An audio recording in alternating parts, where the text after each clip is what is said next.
लौरिया विधानसभा क्षेत्र की बात करें तो कई एक चीज़ों से या कई एक इसके ऊपर स्टडी करें तो ये इम्पोर्टेंट आता है। जिला चंपारण के अंदर यानी कि वेस्ट चंपारण के अंदर बिहार की ये एक इम्पोर्टेंट विधानसभा है जो वाल्मीकि नगर का एक अहम हिस्सा है। ये जेहेतु विधानसभा की सीट 5 की एक संख्या है जो 2008 के परिसमन के बाद जो तो इसको जो तो कई विवादों में घिरते हुए नजर आई है।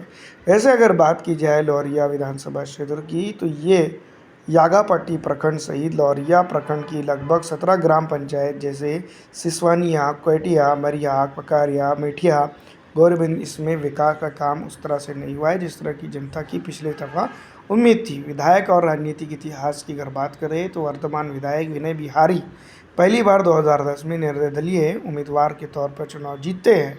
बाद में 2015-2020 बीजेपी से होकर जो तो ये चुनाव जीते। ये सबसे बड़ी बात है कि यहाँ पर बीजेपी यानी कि ये विधायक जी हैट्रिक बना चुके हैं। लेकिन चुनावी परिणाम की अगर बात करें तो न्यूनतम 3 राउंड 2010 में निर्दलीय उम्मीदवार के रूप में जीत जनता दल प्रत्याशी प्रदीप सिंह को भी एक यादगार यहाँ पर समझा जा सकता है। विकास और उसकी कई एक चीज़ों को मिलाकर इस विधानसभा क्षेत्र के ऊपर बात की जाए तो कई एक चीज़ों को लेकर इस विधानसभा क्षेत्र के ऊपर उस तरह का विकास नहीं हुआ है जिस तरह से जो तो विकास होना चाहिए था। चुनावी परिणाम की बात करें तो 2010-2015 निर्दलीय और बीजेपी के बीच में ये रस्साकशी रही। भाजपा के रूप में फिर जीत हुई 2020 में, लेकिन आरजेडी के शंभू तिवारी 29,004 वोटों से हारे।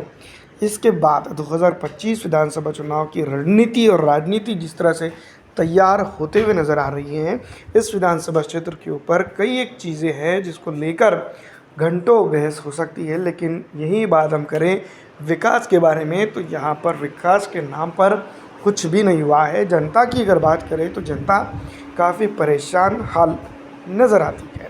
चुनाव परिणामों की बात करें तो कुल चुनावों की स्थिति 1957 से 2000 तक 7 बार जो तो यहाँ पर चुनाव हुए।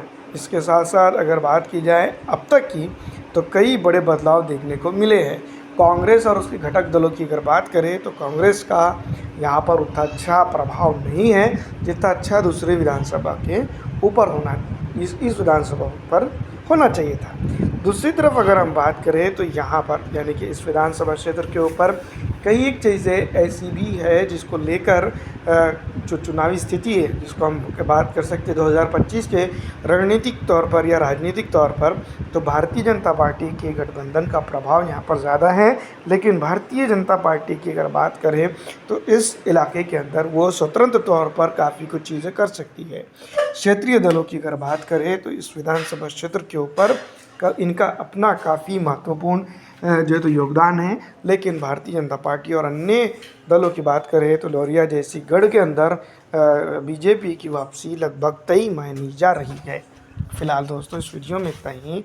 आपको किस तरह ये वीडियो लगी कमेंट करके ज़रूर बताइएगा।